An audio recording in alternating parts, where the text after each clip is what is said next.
Bonsoir à tous, bonsoir et bienvenue sur ATV Guyane, votre nouvelle émission politique pour les législatives, l'émission Réponse, parce que nous attendons des réponses concrètes, bien sûr, de nos 5 candidats pour ce deuxième débat. Farouk, bonsoir.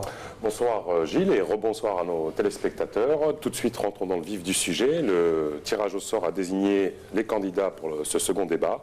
J'ai nommé M. Michel Kouami, divers droite soutenu par les Républicains. Bonsoir. Bonsoir, M. Farouk Amri. Madame Joëlle Prévost-Madère pour la République En Marche.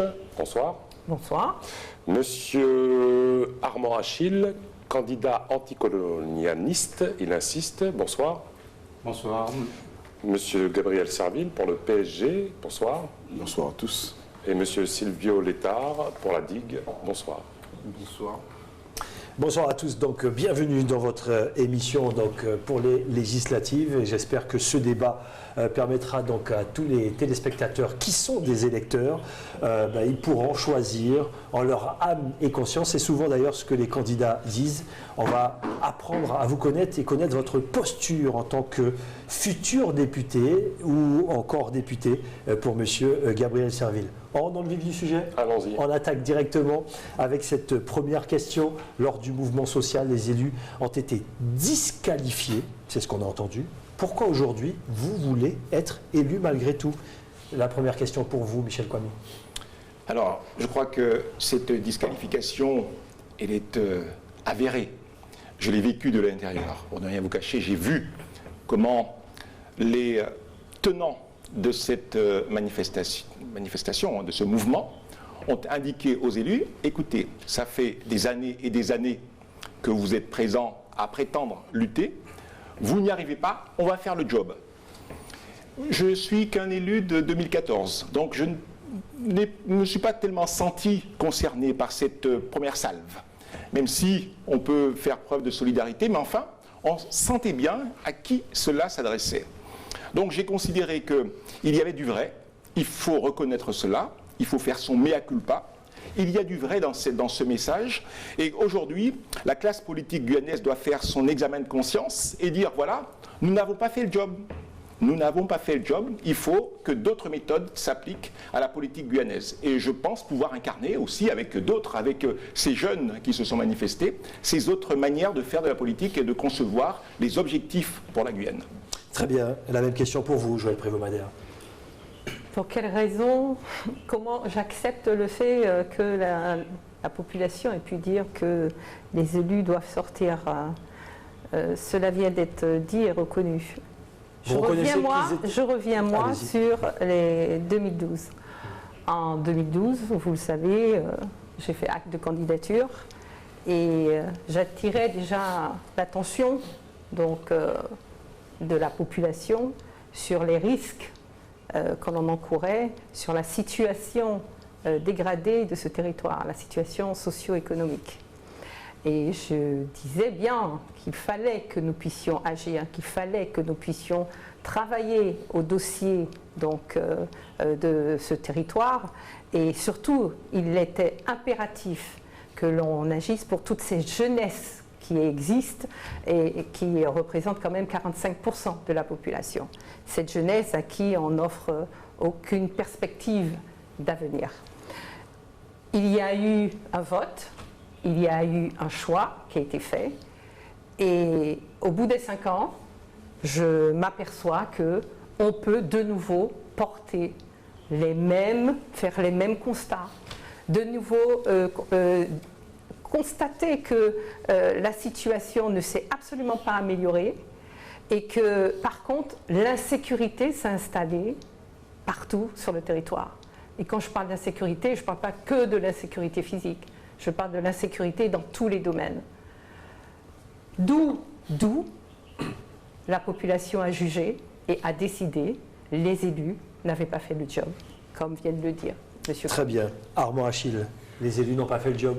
Moi, je pense que le peuple a exprimé le fait que les élus ont trahi la confiance. Ah, vous allez plus loin, vous dites trahi. Qu'ils avaient reçue. Parce qu'ils se rendent compte, depuis un certain nombre de temps, il y a des relations qui se sont instituées entre nos élus guyanais, pour lesquels nous avons voté, et le gouvernement français, quel qu'il soit. Et ces relations sont instituées sur la base de ce que j'appelle moi le syndrome du larbin. C'est-à-dire, les élus, ils ont peut-être conscience, ou ils le font inconsciemment, qu'en Guyane, il y a 4 parlementaires, et notamment 4 députés de la Guyane, qui ont disparu dans des circonstances qu'on peut mettre entre guillemets douteuses. Il s'agit de Jean Galmo, M. Jaffar, M. Justin Kataye et M. Élie Castor. C'est un fait. Et je pense que notre classe politique traditionnelle a intégré ce fait-là. Et ils ont disparu dans des conditions douteuses parce qu'à un moment donné de leur parcours politique, ils se sont mis en face de l'État français et ils ont dit non parce que le peuple guyanais ne veut pas ça. Et à partir de ce constat-là, les élus qui ont pris la suite se sont mis dans une position de soumission vis-à-vis de l'État français et ne négocient pas. Vous mettez tout le monde dans le même sac? Mais la situation de la Guyane, Continuez. la situation de la Guyane l'explique. Parce que l'expression de la trahison de cette confiance, c'est que le peuple à la base, le citoyen de base, ne comprend pas comment un pays avec autant de potentiel que la Guyane peut se retrouver dans des difficultés aussi importantes. Et lorsqu'on disait, vous pourrez y revenir, ne vous inquiétez pas. Lorsqu'on disait tout est au rouge, sauf le spatial, ça veut dire qu'il y a des choses qui peuvent marcher en Guyane. Mais les choses qui marchent en Guyane ne profitent pas à la Guyane. Très bien, c'est désespérant. Très bien, Armand Achille. Alors, vous connaissez le système des débats. Attention à votre temps de parole équilibré. Sur l'introduction que les autres, je pense. Gabriel Serville, déjà 3 candidats qui ont tenu quand même des propos assez durs à votre égard. On vous écoute. À mon égard, je n'en suis pas convaincu, puisque mon nom n'a pas été prononcé. C'est tant mieux.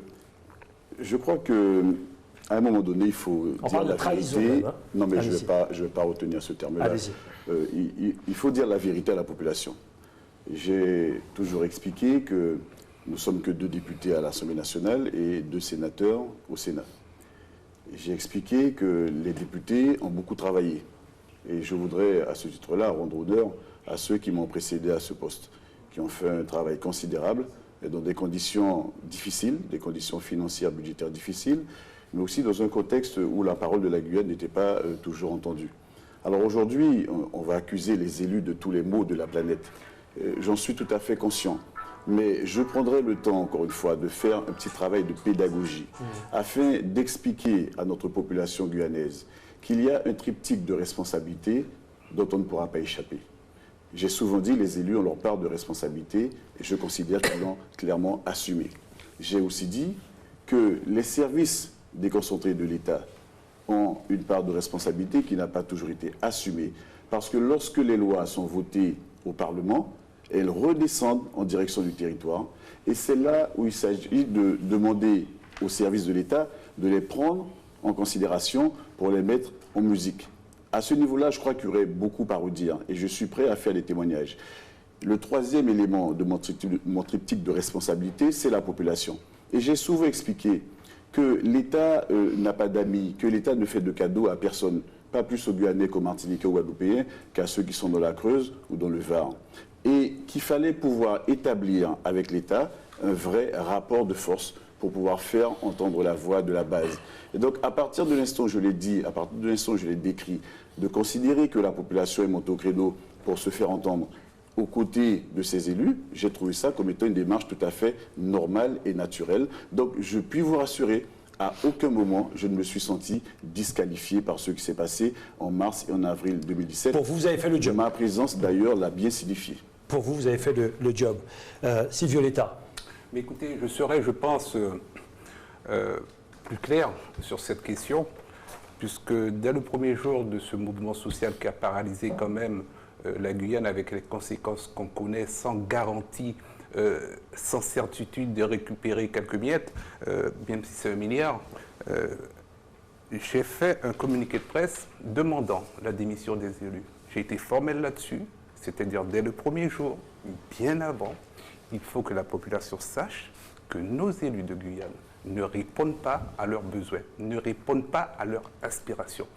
Pas que c'est un problème, il ne faut pas confondre le discours politique, c'est-à-dire qu'il doit répondre à une aspiration de la population, de ses besoins, de la Guyane également, avec l'amitié. M. Serville, c'est un ami de classe, mais aujourd'hui, je lui dis en face, M. Serville, vous avez failli, vous avez échoué. Mais pas parce que je ne vous aime pas, M. Serville, simplement que c'est une réalité politique. Très bien. Allez, rentrons dans le vif du sujet avec des questions qui, je l'espère, vous permettront aux électeurs de vous différencier. Il y a quelque temps de ça, sur votre circonscription, un projet d'extraction minière ACO a été annulé. En lieu et place, un grand projet environnemental avait été proposé avec des dizaines d'emplois à la clé. Une fois de plus, en Guyane, ce projet est tombé à l'eau. Alors, question, êtes-vous favorable à un projet d'extraction minière ACO? Je ne parle pas de la Montagne d'Or. Et sinon, que proposez-vous pour dynamiser l'emploi pour notre jeunesse? Michel Kwami, vous êtes le maire de Regina. Qu'on arrête avec les fausses promesses. Absolument. Alors, j'ai pris l'habitude dans cette campagne de répondre à la question de la montagne d'argent qui est plus d'actualité, mais je tiendrai exactement la même position pour Co. Je crois qu'il n'y a pas de raison que cette ressource ne soit pas exploitée. Alors, lorsque l'on essaie de décrypter quelle est la philosophie économique ou la doctrine politique qui sévit, qui est privilégiée en France et qui s'applique ici, on s'aperçoit que, spécialement pour la Guyane, c'est la question de l'écologie, de la biodiversité, et que cette matière-là, avec ce que l'on a connu de la COP 21, des accords de Paris, a pris le pas un petit peu sur tout le reste. Et on a considéré que la Guyane devait apporter ce très lourd tribut à cette contribution à la lutte contre le réchauffement climatique. On a considéré que nous devions, en matière de, vous savez,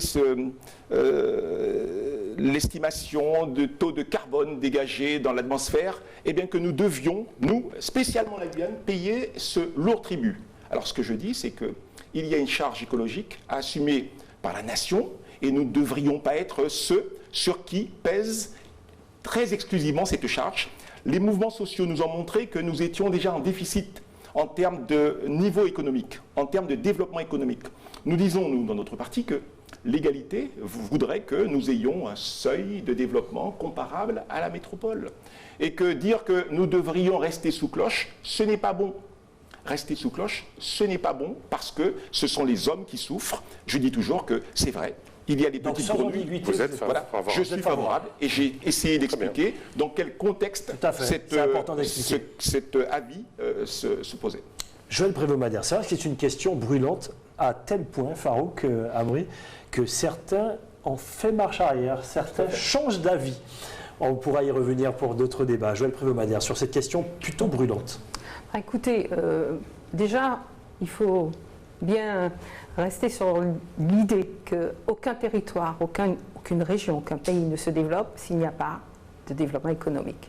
L'économie est quand même la locomotive qui permet d'acquérir un certain bien-être et de permettre à tout un chacun sur son territoire de construire sa vie. D'accord ? Sauf que on peut constater que sur ce type de projet, il y a systématiquement une opposition.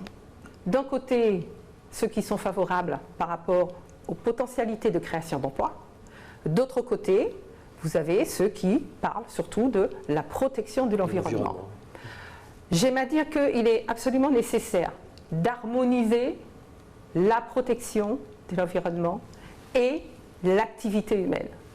Parce qu'on n'y arrivera pas, parce qu'on n'offrira aucune perspective d'avenir à, encore une fois, j'insiste et je persiste, à toutes ces personnes qui ont moins de 20 ans sur ce territoire et qui sont appelées à se développer. Donc on ne peut pas vivre que sur le spatial, donc vous êtes c'est impossible.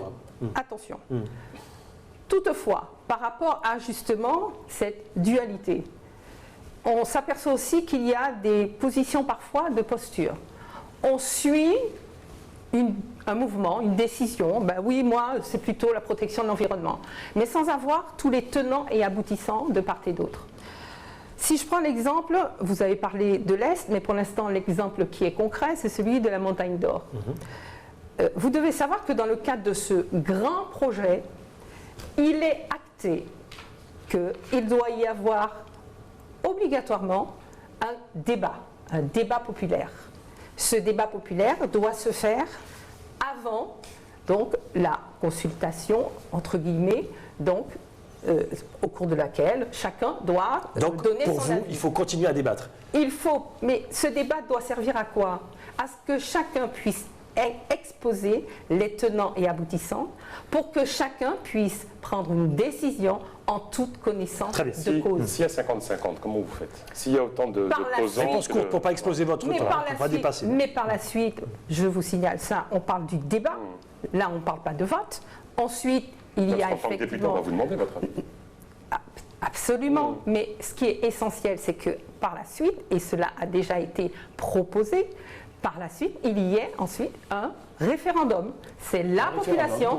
Il s'agit d'un projet territorial. On ne peut pas concevoir que ce soit juste quelques personnes. Gardez du temps pour tout à l'heure. Voilà, on a bien compris le message. Et c'est ça qui est important, c'est de bien comprendre le message des candidats. Armand Achille, sur la même question, vous êtes bien placé. Oui. Moi, je me considère, sans fausse modestie, comme un expert guyanais de la question minière et plus particulièrement du secteur aurifère. J'étais un des membres fondateurs de la FEDOMG au moment où il s'agissait de faire l'union entre les opérateurs miniers guyanais, puisqu'il y avait 4 ou 5 syndicats, ceux de l'Ouest, ceux de Maripasoula, et il y en avait deux à Cayenne. Et à ce titre, j'ai suivi au fur et à mesure la politique minière de la France. Et la France a des intérêts en Guyane, s'agissant de l'activité minière, qui sont contraires, comme dans beaucoup de secteurs, aux intérêts de la Guyane. La France a fait un inventaire minier en Guyane de 1975 à 1995, pendant 20 ans. Et cet inventaire minier a coûté la somme de 300 millions de francs à l'époque, on était en 1975, donc c'est environ 42 millions d'euros, si j'arrive à faire à l'essentiel, la transition. Sinon, vous avez perdu du temps. Et pourquoi je dis ça? Parce que, comme l'a dit Mme Prévost-Madère, on oppose la protection de l'environnement au développement de l'activité minière. Mais le problème, il est en amont.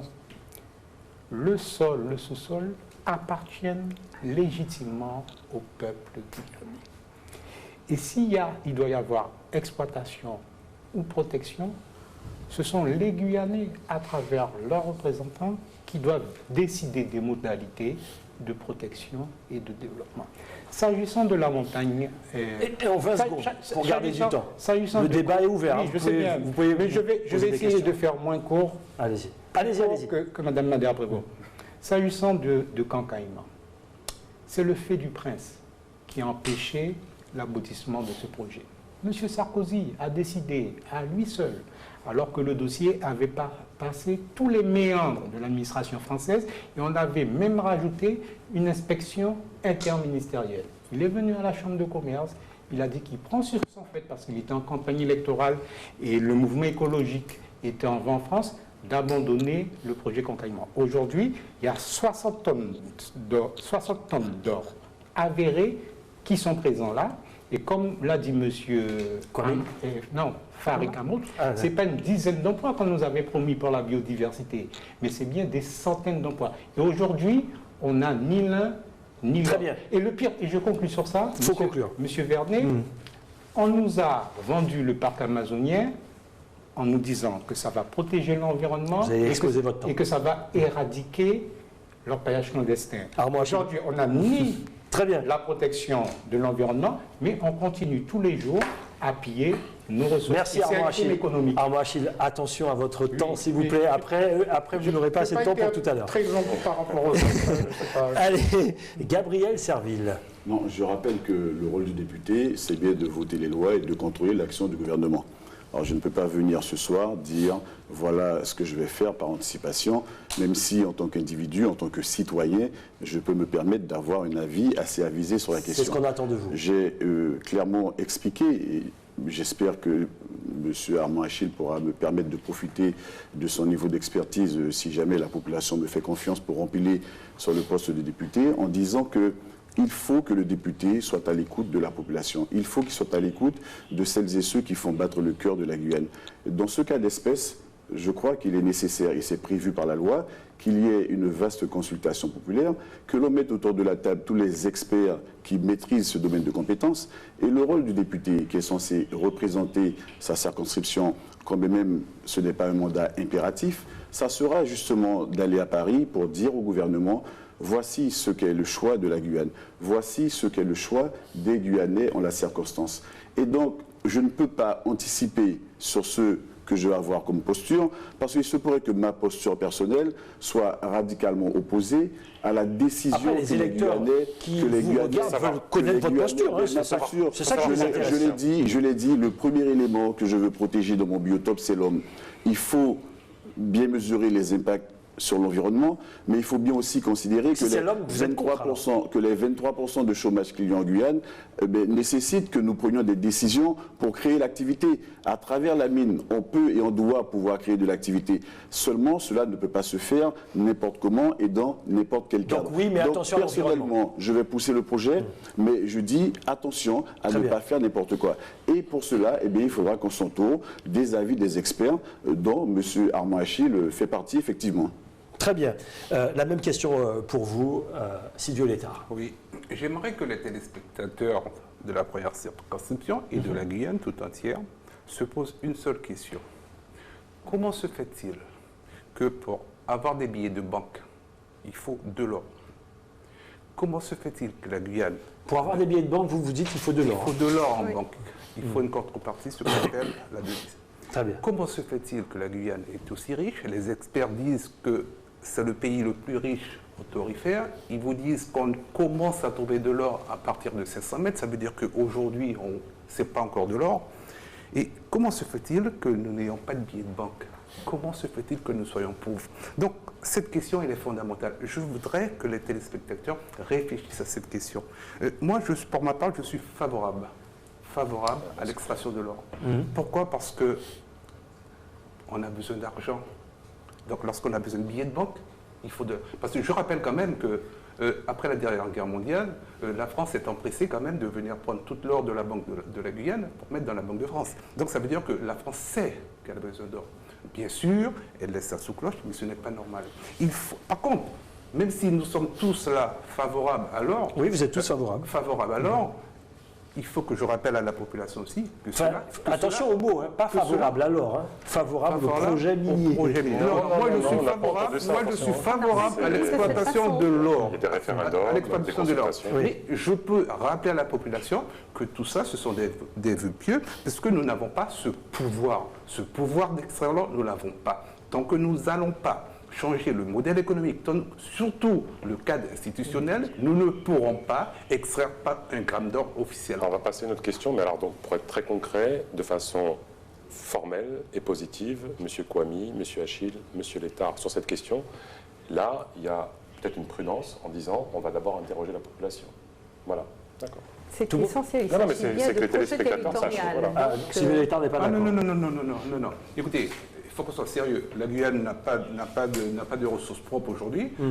Il faut quand même qu'elle trouve des ressources quelque part. Donc vous ne demandez pas, si vous êtes député, vous vous battez, vous faites. Il faut, mais faire oui, mais c'est pas possible de faire aujourd'hui. Donc non, mais il a du retard. Je pense que lorsque ces projets-là sont mis sur la table, il y a des facteurs bloquants qui sont présentés, mais on sent qu'ils sont présentés parce qu'il y a comme une forme d'idéologie, une espèce de dogme qui veut que après, les justifications sont toujours présentées.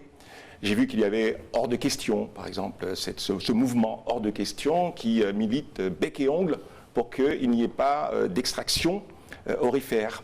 Donc il y a un jeu de lobby aussi qui vient servir aussi de force bloquante. Alors il faut une méthodologie. C'est le rôle d'un parlementaire. Il faut une méthodologie un petit peu démocratique.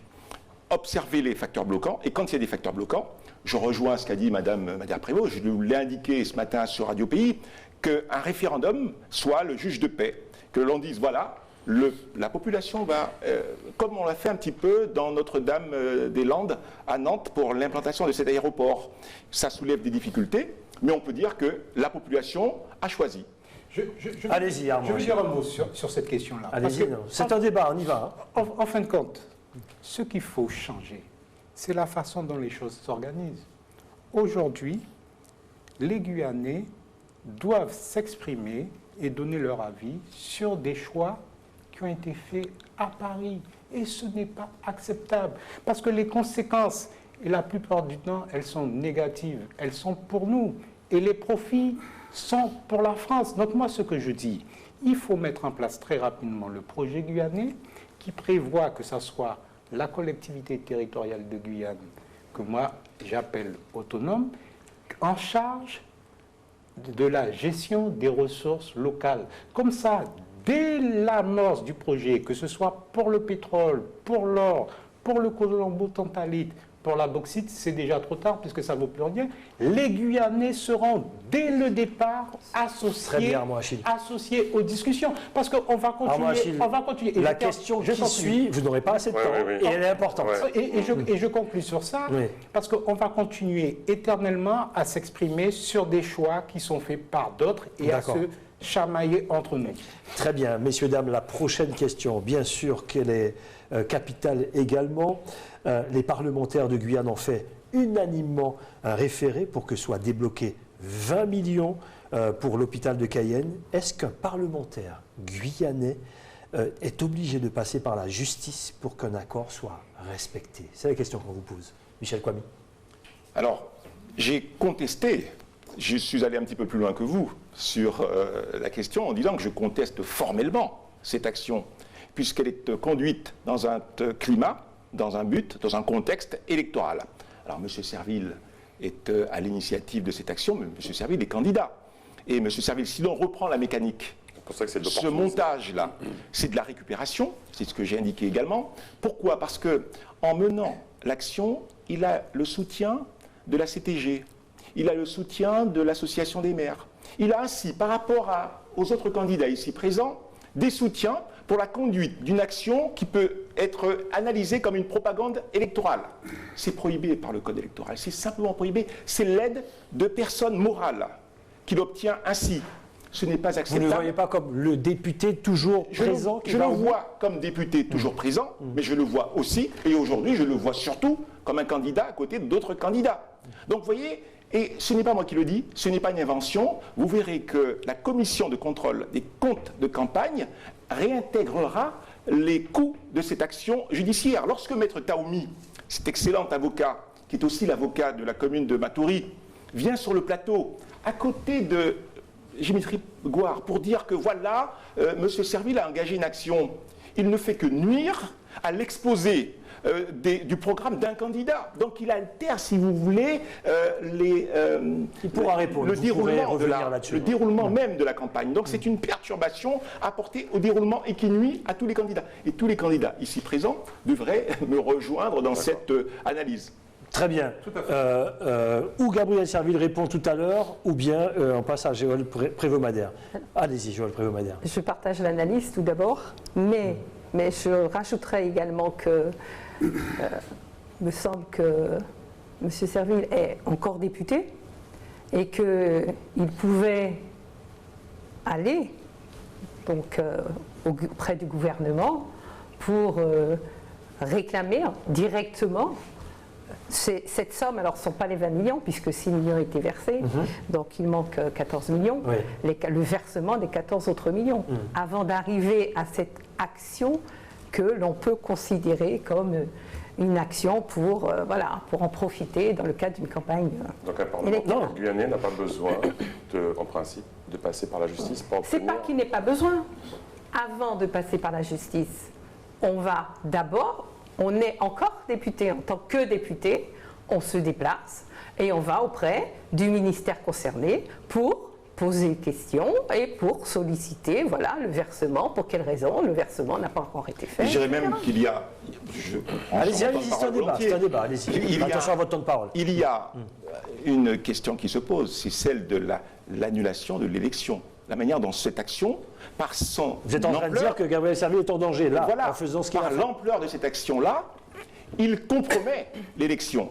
Et il compromet. Vous êtes juriste, hein, c'est grave. C'est pour ça que je dis c'est grave. Vous êtes responsable de vos propos. C'est pour ça que je me permettais de le dire, et cela s'appuie sur une disposition très précise du Code électoral, article 52-8.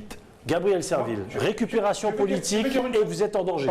Gabriel Serville et ensuite Armand Achille. Parce qu'il devra répondre à ce que je vais dire. Donc je vais prendre la parole avant. Allez-y, Armand Achille. Obligé de répondre à nouveau. Moi, lorsque j'ai entendu ça, ça m'a fait rappeler deux choses. Premièrement, nous sommes tous candidats à la députation, mais nous ne sommes pas tous au même niveau. Monsieur Gabriel Serville, comme les autres parlementaires français, notamment les autres députés, a bénéficié pendant 5 ans d'environ 120 000 euros par an de réserve parlementaire, ça fait 700 000 euros, qu'il utilise à sa guise, qu'il distribue à sa guise. Bon, la loi le prévoit. Oui, mais voilà, c'est un privilège que les parlementaires se sont accordés, et ça lui permet de faire campagne, de faire du clientélisme, parce qu'on donne nos clubs de football, on donne un tel, c'est la loi. Mais c'est la loi le prévoit. Parce qu'il a une avance budgétaire de 700 000 euros sur l'ensemble des autres candidats. Moi, si on me donne aujourd'hui un budget de 700 000 euros, je vous garantis qu'à la prochaine mandature, je suis élu député vous avez de l'avance au premier tour. Je sais bien. Est-ce que vous avez une question? Allez-y, directement. La deuxième chose. Pas la deuxième chose, la question. Non, la deuxième chose, et c'est la question. Monsieur Kwame a parlé de Maître Taoumi. Oui. C'est bien ça? Oui. Bon, c'est pas un avocat, c'est un magicien. Parce que lors de la précédente élection, la Commission nationale de contrôle des comptes a donné 5 motifs de rejet des comptes, et dont les 2 plus importants sont en fait que M. Serville avait présenté des comptes déséquilibrés. Qui plus est, il avait fait un emprunt à l'Assemblée nationale à un taux incomparable pour combler le déséquilibre. Vous n'aurez plus de temps. Et lorsqu'il est arrivé, mais je parle moins que les autres et je n'ai jamais le temps. Vous n'aurez plus de temps. Allez-y, allez-y. Et lorsqu'il est arrivé devant la juridiction concernée, très bien, on a considéré que ces motifs-là ne faisaient pas question d'inéligibilité. Donc, lorsque M. Kwame, qui est un juriste professionnel, dit que normalement, par rapport à ce référé-là, l'élection est mise en cause, il connaît mal les talents de M. Taoumi, qui est un véritable... Gabriel Serville, à vous de répondre.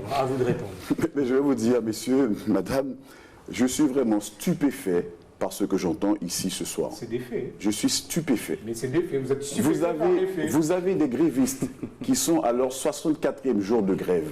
Vous avez un hôpital qui a fait l'objet d'un rapport de l'IGAS, avec un contenu qui décrit une situation catastrophique.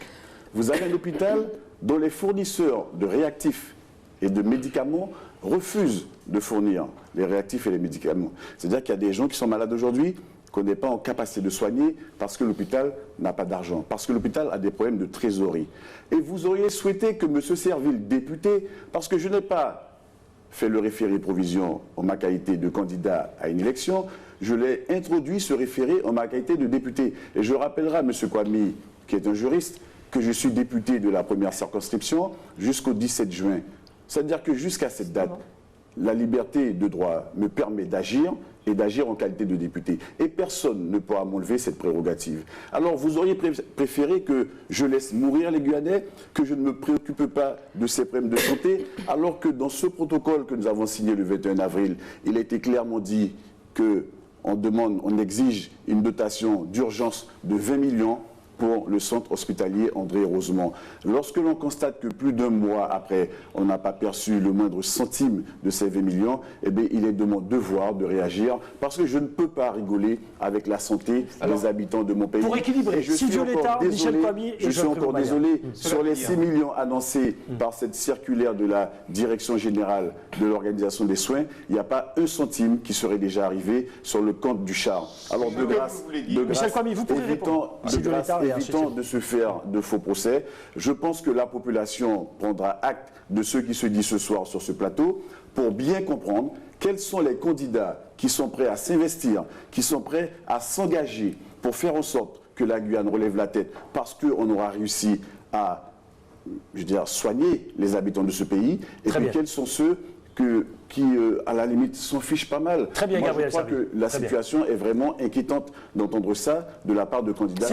Sylvio Létard, qui n'a pas beaucoup parlé. Ensuite, Michel Kwame et Joël Prévost. Oui, tout à fait. Moi dire que les grévistes sont là depuis plusieurs jours, je compatis. Je dis bravo à ces grévistes.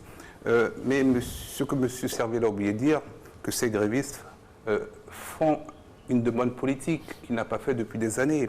Donc aujourd'hui, pendant la période électorale, venir faire de la prestidigitation, parce que pendant 5 ans, il n'a rien fait. Aujourd'hui, il pense à l'hôpital, il se réveille. C'est peut-être qu'il se soigne à Paris, mais comme beaucoup. Mais le problème de l'hôpital, c'est un problème politique, M. Serville. Et je pense que même si vous avez fait des interventions à l'Assemblée nationale, ces interventions ont échoué. Donc aujourd'hui, pendant que vous êtes candidat au même niveau que tout le monde, je pense que c'est indécent. Je vais vous laisser quelques exemplaires. J'ai écrit tout ce que j'ai fait à l'Assemblée, M. Kwame. C'est votre bilan là-dessus? J'ai tous les éléments d'information par lesquels je prenais le temps d'informer la population. Il y avait le papier, il y avait les réseaux sociaux, Facebook, WhatsApp, mais ça n'a Twitter. pas abouti, M. Serville. Non, mais vous dites que ça n'a pas abouti. Vous avez lu mes rapports, vous savez c'est quoi, vous savez ce qu'il y a dans mon bilan. Vous voulez dire, M. Serville, que les gens... Allez-y, si Violeta. Vous voulez dire, M. Serville, que les agents de l'hôpital sont en grève depuis plusieurs jours, monsieur. Oui. Donc ça veut dire que c'est un constat d'échec. Pourquoi vous ne voulez pas être réaliste? Ce n'est pas de votre faute, parce que moi je vous dis, M. Serville, que le système mis en place par le gouvernement français depuis 30 ans ne nous permet pas d'avoir un hôpital serein. Il faut mettre en place une autre politique, c'est tout. Mais ça, il faut être honnête avec soi. Michel Kwame, vous pourrez répondre à Michel Kwame. Alors, et ensuite, vous avez ouvert... Et la question ensuite de... Oui, parce qu'on va poser une autre question. Oui, il y a une autre question. Vous avez ouvert le débat sur cette disqualification que peut connaître la classe politique. Et on a souligné qu'il y avait d'anciennes manières de faire de la politique. Et les manifestants, ceux qui ont été dans les collectifs, je pense à M. Mancé, je pense à M. Goudet, M. Achille, c'est ce noyau, M. Gouard aussi, tout ce noyau, Mme Madère qui était aussi présente. Ces personnes ont initié, à mon avis, une certaine manière de revoir la politique et de ne pas, si vous voulez, faire preuve de cynisme.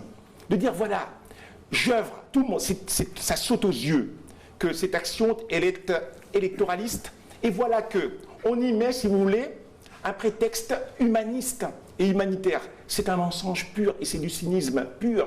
C'est même machiavélique. Je n'en dirai pas plus. Très bien. Juste pour préciser que... Apparemment, vous faites de la politique autrement.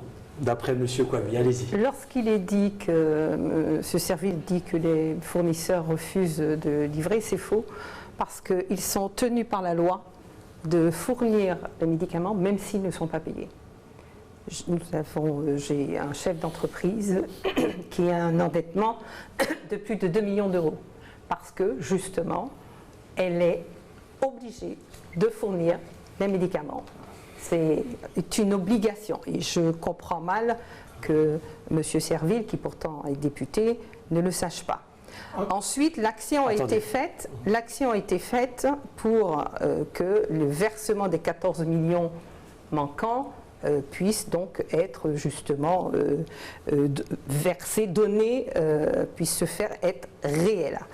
Sauf qu'il lie cette action au mouvement de grève actuel qui dure depuis plusieurs semaines, donc du personnel de l'hôpital. Et ces personnes mettent surtout en avant, non pas les 14 millions, ce qu'elles mettent en avant, c'est le besoin de personnel supplémentaire. Et le rapport qui a été fait, c'est bien ce qu'il décrit, justement. 30 secondes. Vous pourrez répondre après la question de Farouk, c'est un débat. Allez, 30 secondes, je compte. Allez-y, monsieur. L'UTG Charge Santé, ça fait 20 ans que cette organisation syndicale mène un combat pour poser le problème de l'hôpital André Rosemont. La démonstration que M. Kwame a fait, c'est la réalité. Parce que M. Serville, il fait dans l'irresponsabilité politique et l'opportunisme. Parce que la première chose qu'il a déclarée lors du passage du ministre de la Santé, Mme Touraine, c'est de fermer l'hôpital. Sans proposer d'autres solutions à la population, sans proposer d'autres solutions à la population guyanaise. Mais de toute façon, laissez-le répondre et ensuite Farouk Amri. Laissez-le répondre. Avant qu'il réponde. On a compris, c'est ça. Que je termine ma question. Et effectivement, tout le monde a vu, et je ne sais pas ce qui est le metteur en scène, que ces derniers jours, M. Serville est le grand défenseur de la question sanitaire en Guyane Très bien. qui fait On a compris. consensus. On a compris. Gabriel Serville, une réponse courte et ensuite la prochaine question de Farouk Abou. Monsieur Vernet, je suis désolé, mais je ne peux pas répondre de manière courte par rapport à autant d'interpellations sur un sujet aussi important. Allez-y. Essayez de faire court. Allez-y, allez-y. Non, mais on le laisse exprimer. Laissez-moi le temps de m'exprimer, s'il vous plaît. Allez-y. Il y a eu un incendie à l'EHPAD qui a engendré le décès d'un pensionnaire. J'arrive sur place, je rencontre les 2 administrateurs provisoires, dont un me dit, si un incendie pareil s'était déclaré dans un autre service du char, on n'aurait pas eu à déplorer un mort, mais au moins une dizaine de morts. Et donc là, je rentre dans une colère folle, et ce jour-là, je dis effectivement que ce n'est pas normal, on ne peut pas continuer à accepter de telles lacunes dans un centre qui est prévu pour soigner. Et donc j'ai dit effectivement que si les choses devaient en rester là, eh bien peut-être qu'il faudrait que l'on pense à fermer ce centre hospitalier. Mais je l'ai dit dans un contexte. Laissez-moi m'exprimer. Monsieur Achille, je n'ai pas dit. Monsieur Achille, les mots ont un sens et il faut écouter ce que les gens disent. J'ai très clairement dit, si les choses devaient en rester en l'état, il faudrait peut-être penser à fermer le centre hospitalier. Je n'ai pas dit sur un temps péremptoire qu'il fallait le fermer. Après, il y a beaucoup de contre-vérités qui sont dites là ce soir. Je dis encore une fois, l'hôpital n'a reçu aucun euro sur les 6 millions qui avaient été programmés. Ces 20 millions prennent naissance dans le protocole de fait de grève. Je suis désolé, mais il faut que la population connaisse cette vérité. Alors, qu'est-ce qu'on fait? On attend. On est dans une situation d'urgence et on attend. Madame Prévost-Madère, je suis désolé, l'hôpital est en manque de médicaments et ça, c'est une réalité objective. Personne ne peut dire le contraire au moment où je vous parle. Si vous voulez rebondir sur le sujet. Je voudrais juste terminer. Je voudrais juste terminer en disant que lorsque ce syndicat a commencé son mouvement de protestation, j'ai été le premier élu à aller sur place pour me rendre compte de ce qui se passait. Je n'ai pas attendu que la chose explose pour arriver au stade où je dois me déplacer. On a compris, c'est important. Sylvie Létard, vous avez du temps. Oui, alors sur ce sujet de l'hôpital de la santé qui concerne tous les Guyanais, il faut quand même qu'on se rende compte quand même qu'il y a beaucoup d'ambivalence. Je m'explique. Nous sommes des Français. Et aujourd'hui, les Outre-mer en général ont quelqu'un qu'on nomme le ministre des Outre-mer. Et nous sommes Français. Ce ministre des Outre-mer, le budget des Outre-mer, c'est-à-dire si on a besoin de faire un hôpital, on doit piocher dedans, etc., etc. Pour tous nos besoins, nous devons piocher dedans. Tant que nous aurons, il faut que la population le sache, un ministre des Outre-mer, c'est-à-dire un budget de l'Outre-mer, cela s'appelle de la discrimination. Ce n'est pas normal aujourd'hui qu'on ait un budget de l'outre-mer. Si nous sommes vraiment des Français à part entière, nous devons avoir le même service de santé qu'en France, comme les gens appellent la métropole. Bien que ce soit un terme colonial, je dis en France. Il faut que nous ayons la même offre de santé. Ce n'est pas normal aujourd'hui qu'on ait une offre de santé à la Guyanaise. Bien, très bien. On passe à la dernière question, justement, qui va vous permettre, je l'espère, de vous différencier. Alors, le timing quand même, je dis simplement à Armand Achille, vous avez moins de temps que tous les autres candidats. Bon, c'est moi qui ai moins parlé. Bon. Et Gabriel Serville aussi, bon, c'est un peu normal, il a répondu à tout le monde. Je viens avec pas de complotisme, tout est enregistré et chronométré. Vraiment, rassurez-vous à ce niveau-là. Dernière question. La rediffusion. Je suis un électeur. Que pouvez-vous me dire pour que je vote pour vous et que je ne vote pas pour tous ceux qui sont autour de cette table? C'est quoi la marque de fabrique Michel Kwami? Alors, ce que je peux dire à cet électeur, c'est qu'il observe l'échiquier, qu'il constate qu'il y a 11 personnes qui se sont présentées à la préfecture pour être candidats et qu'il y a 10 personnes qui sont, sauf avis contraire, de sensibilité de gauche. Et une personne, droite, divers droite, et un candidat de cette sensibilité-là, et qu'aujourd'hui, il y a lieu de favoriser l'alternance. Parce que des décennies d'une même vision, ce n'est pas bon pour un pays, parce que ça crée de la pensée unique. Ça fait, on se repose sur ses lauriers. Finalement, on suit le mouvement. On est parfois dans la soumission, on est dans la docilité, et on est dans le conformisme. Aujourd'hui, on s'aperçoit que 10 candidats de gauche, il faut du renouvellement. Il faut du renouvellement dans la manière de voir les choses. Il faut dire, par exemple, que l'écologie, c'est important, la biodiversité, c'est important, mais l'industrie, l'économie, les performances économiques, c'est important. La sécurité... C'est qu'en tant que député, il faut être dans un groupe. Voilà, de droite, indubitablement. Les LR, certainement, ils me soutiennent. Donc, il n'y a pas de difficulté là-dessus. On sait que la question de l'autorité, c'est une question que la droite considère avec beaucoup de poids, parce que c'est ce qui est à l'origine de l'éducation à l'école. C'est ce qui est à l'origine aussi de la sauvegarde de la sécurité. Donc voilà ce que je dirais à cet électeur-là s'il me posait la question. Très bien, Joël Prévost-Madère. Pourquoi vous et pas les autres? Écoutez, déjà c'est la population qui le dira, mais en tout cas ce que je mettrai en avant, c'est mon habitude de travailler mes dossiers de façon technique. Dans certains cas, ça m'est parfois reproché, mais je crois que la situation de ce territoire, les besoins de la population, du peuple de Guyane, dans tous les domaines, je vous ai parlé de sécurité. Sécurité physique, sécurité sanitaire, sécurité économique, sécurité éducative, sécurité culturelle également, parce que c'est la culture qui permet la cohésion de tous ceux qui vivent sur ce territoire. Et j'en passe encore. On ne peut pas continuer à rester sur ce territoire sans avoir pu assurer cette sécurité.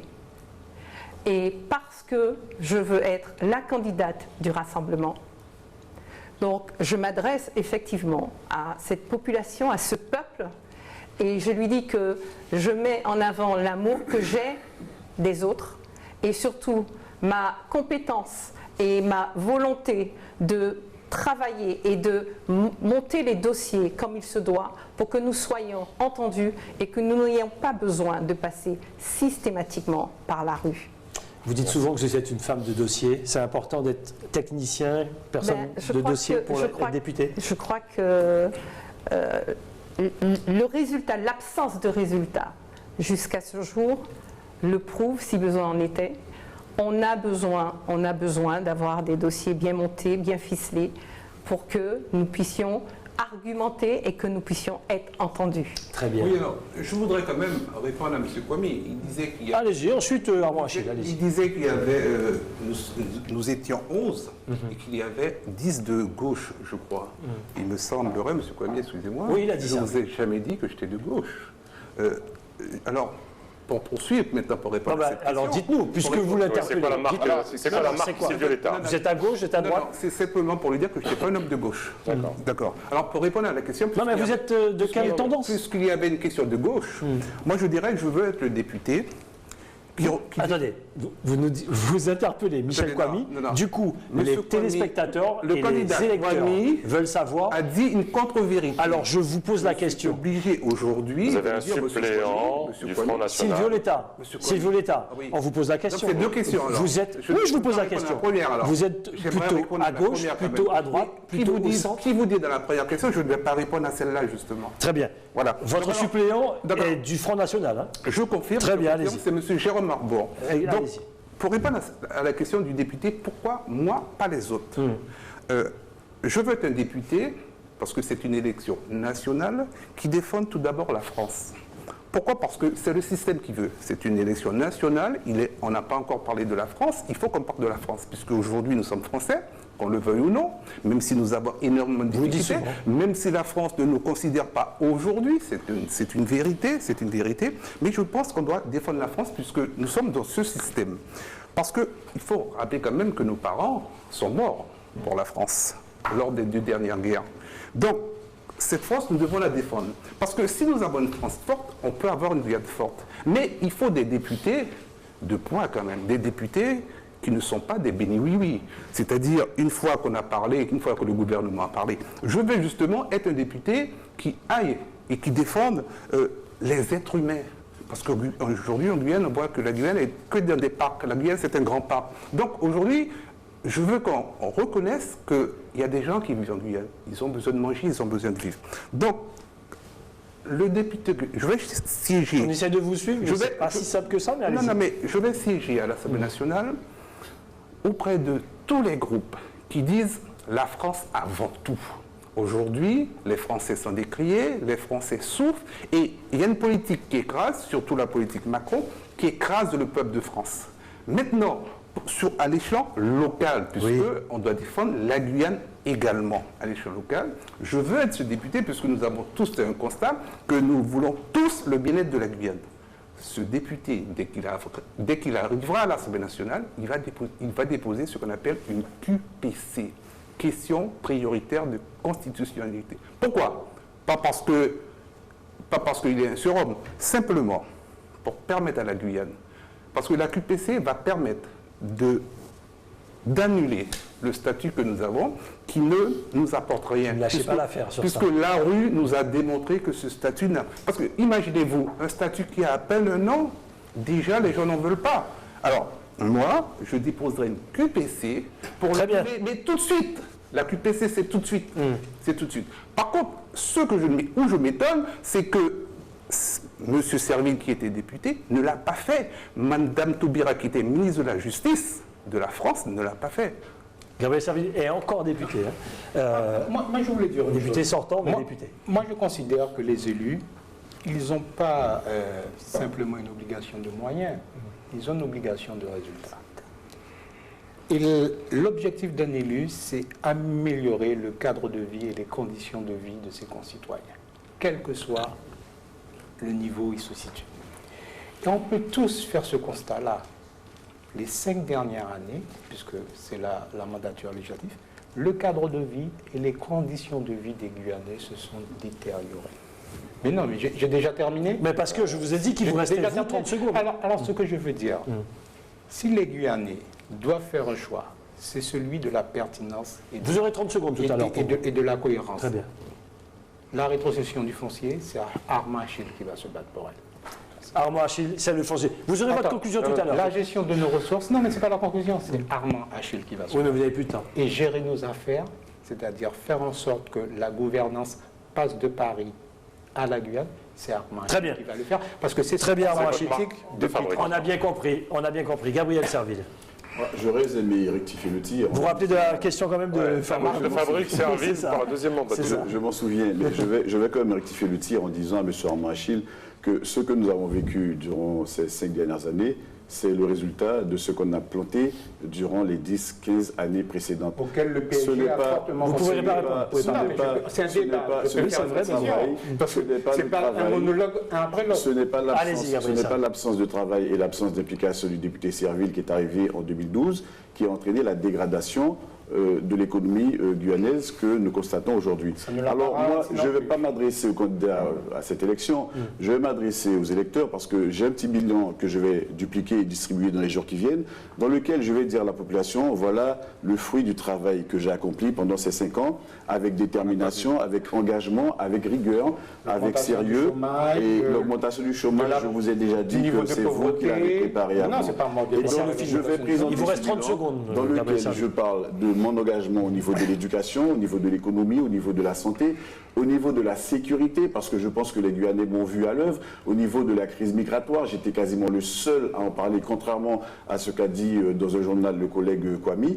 Et donc la vérité se fera, la vérité se saura, parce que je prendrai le temps de l'expliciter pour éviter que les gens ne pensent que il n'y a que des élus en Guyane qui ne travaillent pas. Il faut qu'on cesse avec cette pensée unique qui nous dessert auprès du gouvernement. Il n'y a plus de temps. Farouk, les 30 dernières secondes. 30 dernières secondes pour chacun. Alors, il vous reste vraiment 30 secondes, monsieur Achille, je vous regarde. 30 secondes pour faire un peu votre profession de foi, sans interruption, s'il vous plaît, les uns et les autres. C'est moi qui commence? Allez, monsieur Achille. Allez-y. J'aurais préféré que ce soit le même ordre, mais bon, je vais commencer ensemble. Vous savez... Parce que si vous parlez plus, on laissera un peu plus de temps. Allez-y. Vous savez une chose, et je vais le dire parce que c'est quelque chose qui me tient à cœur. Matoury est une ville qui est importante pour la Guyane. C'est une ville de 40 000 habitants. Par sa population, après Cayenne et Saint-Laurent, c'est la ville la plus peuplée.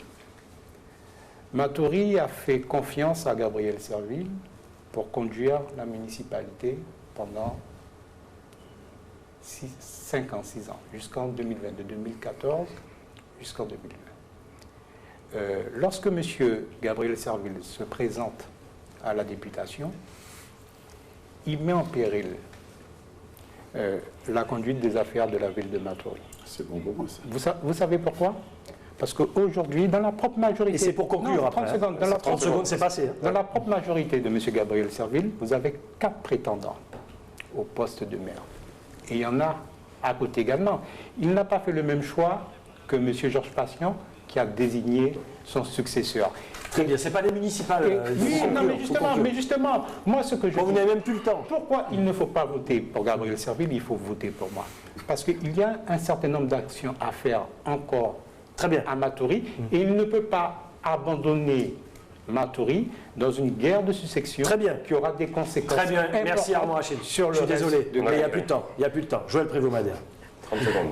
30 secondes. Bah, écoutez, en fait, comme j'ai eu à le dire, je vais mettre en avant mon côté maman, mère de 4 enfants, femme, déterminée, battante, persévérante, qui a pu déjà démontrer au travers de certains dossiers, sans avoir de poste, donc sans être une élue, donc qui a pu démontrer que lorsqu'elle porte une problématique, elle la porte jusqu'au bout. Et d'ailleurs, c'est bien dommage que lorsqu'il y a un élu, justement, en poste, il ne poursuive pas et ne termine pas l'action qui a commencé par quelqu'un donc, qui n'a pas cette possibilité. Donc, ce que je mets en avant pour que vous, population de Guyane, fassiez ce choix de voter effectivement pour moi, c'est que j'assisterai toujours sur... Quoi, c'est terminé 10 secondes, allez-y. Bon, donc j'assisterai toujours sur le bonheur, sur votre bonheur, sur le bonheur de tout un peuple, le peuple de Guyane, qui est bien constitué de plusieurs composantes culturelles et qu'il est absolument nécessaire pour que nous puissions nous en sortir, pour que nous puissions aller de l'avant. Il est absolument nécessaire que vous puissiez mettre à ce poste quelqu'un qui vous aime. Très bien. Silvio Letta. Oui, alors, je vais utiliser mes 30 secondes pour montrer aux électeurs cette couverture de ma profession de foi. Ça sera l'affiche également. Pourquoi? Parce que nous avons tous des envies pour la Guyane. Nous avons tous envie que la Guyane rêve, que les électeurs rêvent, que les Guyanais en général. Moi, je veux être le député de la Guyane tout entière. Parce que vous avez vu, sur cette affiche qui sera affichée dans toutes les rues de Guyane, surtout de la première circonscription, vous allez voir, il y a un mot QPC. Même si vous ne savez pas c'est quoi ce mot QPC, question prioritaire de constitutionnalité, ça veut dire que ce mot, c'est le mot clé. C'est-à-dire c'est un mot qui va permettre de nous asseoir tous autour d'une table une fois qu'on aura annulé ce statut qui ne nous amène à rien. Et puis là, vous allez tous s'asseoir autour d'une commission populaire pour négocier tout ce qu'on veut pour la Guyane, pour le bonheur de nos enfants. Merci Monsieur Létard. C'est à vous, Gabriel Serville. Électrices et électeurs de la première circonscription de Guyane, il y a ceux qui disent ce qu'ils feront. Moi, je vous dis ce que j'ai déjà fait. Et c'est pour cette raison que je vous demande de renouveler avec moi ce pacte de confiance que nous avons signé en 2012.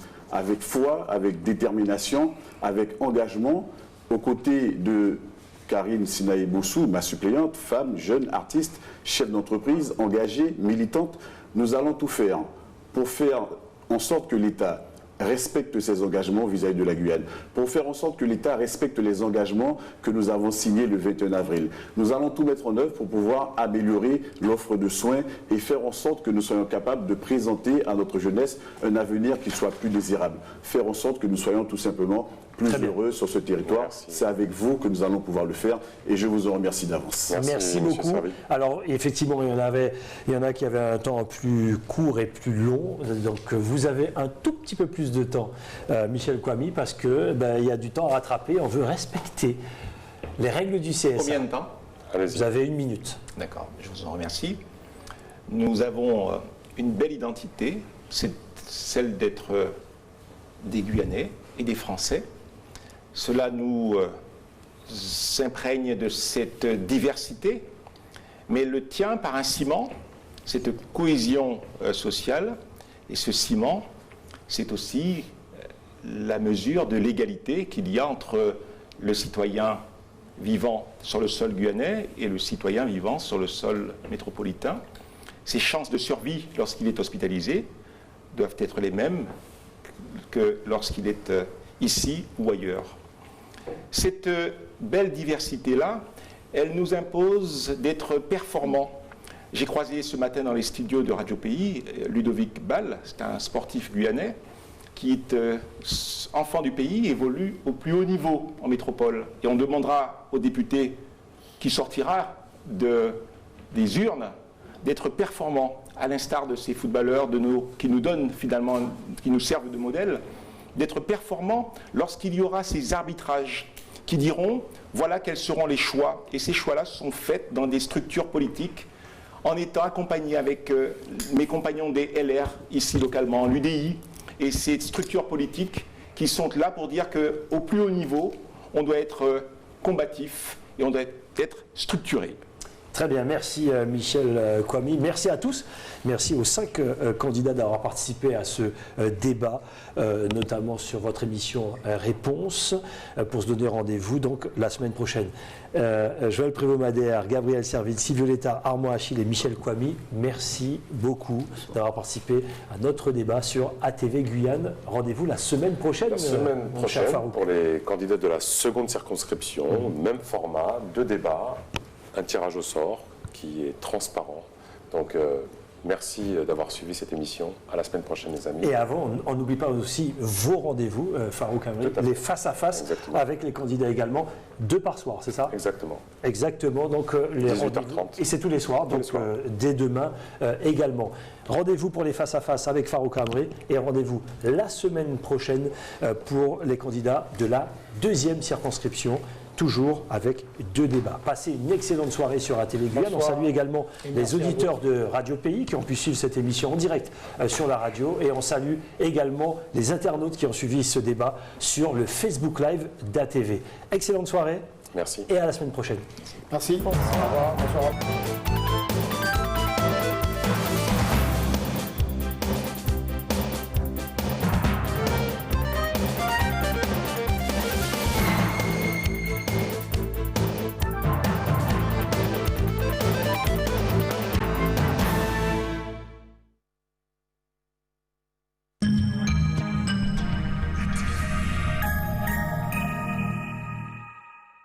Vous êtes célibataire et cherchez le grand amour? Envoyez RANC au